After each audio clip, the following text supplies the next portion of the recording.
Assalamualaikum warahmatullahi wabarakatuh. Perkenalkan, nama saya Risya Fitri Alfiani dari 10 Perhotelan 3. Dan di sini saya akan membacakan materi tentang HKI. HKI adalah hak kekayaan intelektual.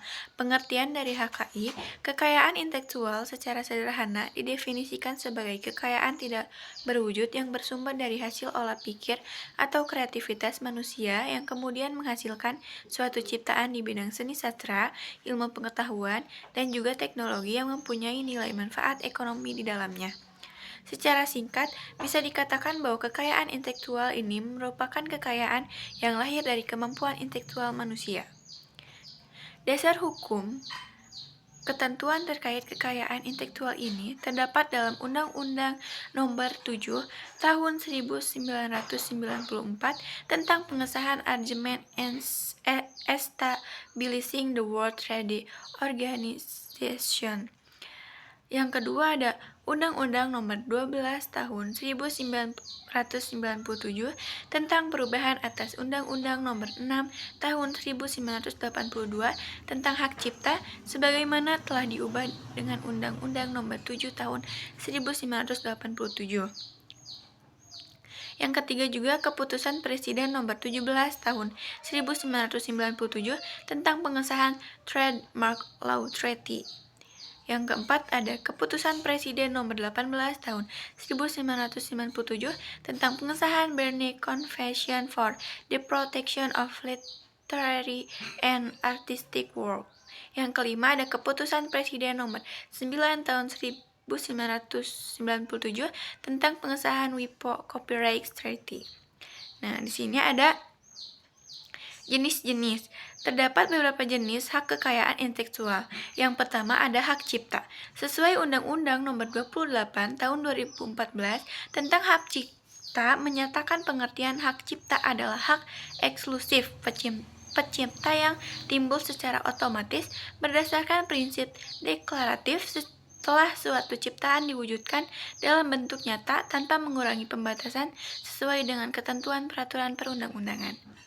Para pencipta maupun penerima hak cipta atas karya film, program komputer, ataupun karya lainnya memiliki hak untuk memberikan izin termasuk melarang orang lain yang tanpa persetujuannya menyewakan ciptaan tersebut untuk kepentingan yang bersifat komersial. Hal ini berlaku juga bagi produser rekaman suara. Perlindungan hak cipta dilakukan dengan waktu lebih panjang sejalan dengan penerapan aturan di berbagai negara sehingga jangka waktu di perlindungan hak cipta di bidang tertentu diberlakukan selama hidup pencipta ditambah 70 tahun setelah pencipta meninggal dunia. Hasil karya yang dilindungi meliputi hasil karya atau ciptaan dalam bidang ilmu pengetahuan, seni, dan sastra, sedangkan hasil karya yang tidak dilindungi hak cipta meliputi hasil karya yang belum diwujudkan dalam bentuk nyata dan hasil karya yang diciptakan hanya untuk menyelesaikan masalah teknis atau yang bentuknya hanya ditujukan untuk kebutuhan fungsional. Yang kedua ada paten. Dalam Undang-Undang Nomor 13 Tahun 1997 tentang hak paten dijelaskan bahwa paten merupakan hak khusus yang diberikan negara kepada penemu atas hasil penemuannya di bidang teknologi untuk selama waktu tertentu melaksanakan sendiri penemuannya tersebut atau memberikan persetujuannya kepada orang lain untuk melaksanakannya. Paten diberikan untuk jangka waktu selama 20 tahun terhitung sejak tanggal penerimaan permintaan paten. Tanggal mulai dan berakhirnya jangka waktu paten dicatat dalam daftar umum paten dan diumumkan dalam berita resmi paten. Yang ketiga ada merek. Merek dalam pasal 1 dalam Undang-Undang Nomor 20 Tahun 2016 menjelaskan bahwa merek adalah tanda yang dapat ditampilkan secara grafis berubah gambar, logo, nama, kata, huruf, angka, susunan warna dalam bentuk 2 dimensi atau 3 dimensi, suara, hologram, atau kombinasi dari 2 atau lebih unsur tersebut untuk membedakan barang atau jasa yang diproduksi oleh orang atau badan hukum dalam kegiatan perdagangan barang atau jasa. Pemilik merek terdaftar dapat memberikan lisensi kepada pihak lain untuk menggunakan merek tersebut, baik sebagian maupun seluruh jenis barang atau jasa.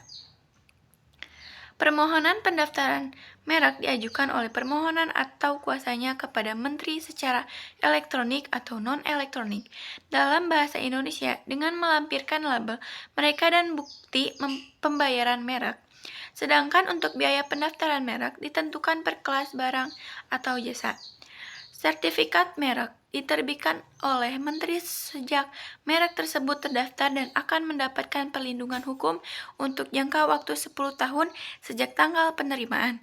Merek yang terdaftar dapat diperpanjang secara elektronik maupun non-elektronik dalam jangka waktu 6 bulan sebelum berakhir jangka waktu perlindungan. Merek terbagi menjadi beberapa macam, yaitu A. Merek dagang. Merek dagang adalah merek yang digunakan pada barang yang diperdagangkan oleh seseorang atau beberapa orang secara bersama-sama atau badan hukum untuk membedakan dengan barang sejenis lainnya. Yang kedua ada merek jasa. Merek jasa adalah merek yang digunakan pada jasa yang diperdagangkan oleh seseorang atau beberapa orang secara bersama-sama atau badan hukum untuk membedakan dengan jasa-jasa sejenis lainnya. Yang ketiga ada merek kolektif. Merek kolektif adalah merek yang digunakan pada barang atau jasa dengan karakteristik yang sama mengenai sifat, ciri umum dan mutu barang atau jasa serta pengawasan yang akan diperdagangkan oleh beberapa orang atau badan hukum secara bersama-sama untuk membedakan dengan barang atau jasa sejenis lainnya. Yang keempat ada desain industri. Desain industri dalam pasal 1 Undang-Undang Nomor 31 Tahun 2000 tentang desain industri merupakan suatu kreasi tentang bentuk konfigurasi atau komposisi garis atau warna. Garis dan warna atau gabungan daripadanya yang terbentuk 3 dimensi atau 2 dimensi yang memberikan kesan estetis dan dapat diwujudkan dalam pola 3 dimensi atau 2 dimensi serta dapat dipakai untuk menghasilkan suatu produk, barang, komoditas, industri, atau kerajinan tangan. Hak desain industri tidak dapat diberikan apabila desain industri tersebut bertentangan dengan peraturan perundang-undangan yang berlaku, ketertiban umum, agama, atau kesusilaan. Perlindungan terhadap hak desain industri diberikan juga untuk jangka waktu selama 10 tahun terhitung sejak tanggal penerimaan. Nah, yang kelima ada indikasi geografis.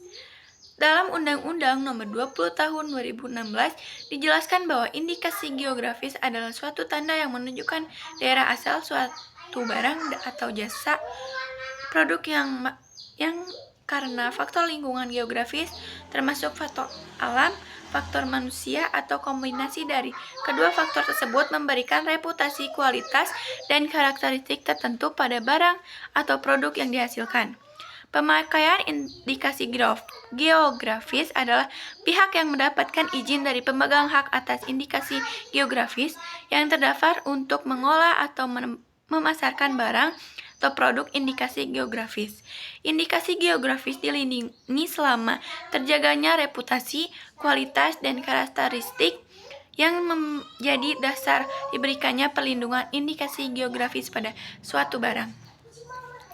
Yang keenam ada rahasia dagang. Pengertian rahasia dagang sesuai dengan Undang-Undang Nomor 30 Tahun 2000 tentang rahasia dagang, yaitu adalah informasi yang tidak diketahui oleh umum di bidang teknologi atau bisnis mempunyai nilai ekonomi karena berguna dalam kegiatan usaha dan dijaga kerahasiaan oleh rahasia dagang. Nah, yang ketujuh ada tata letak sirkuit terpandu. Pada Undang-Undang Nomor 32 Tahun 2000 tentang desain tata letak sirkuit terpandu menjelaskan bahwa sirkuit terpandu adalah suatu produk dalam bentuk jadi atau setengah jadi yang di dalamnya terdapat berbagai elemen dan sekurang-kurangnya satu dari elemen tersebut adalah elemen aktif yang sebagian atau seluruhnya saling berkaitan serta dibentuk secara terpandu di dalam sebuah bahan semikonduktor yang dimaksud untuk menghasilkan fungsi elektronik.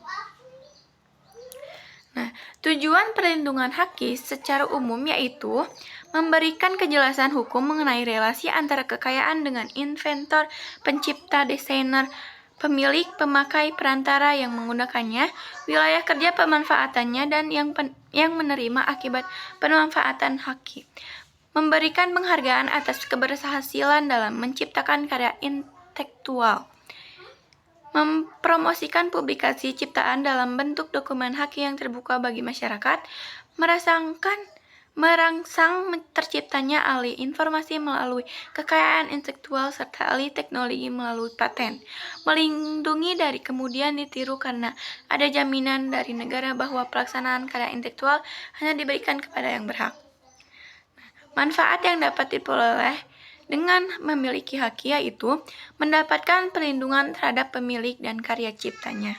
Kedua, dengan memiliki haki maka pemilik dapat dengan leluasa berkarya tanpa adanya gangguan dari pihak lain. Nah, sekian pembacaan haki dari saya. Mohon maaf bila ada salah kata dan ada kata yang tidak jelas. Wassalamualaikum warahmatullahi wabarakatuh.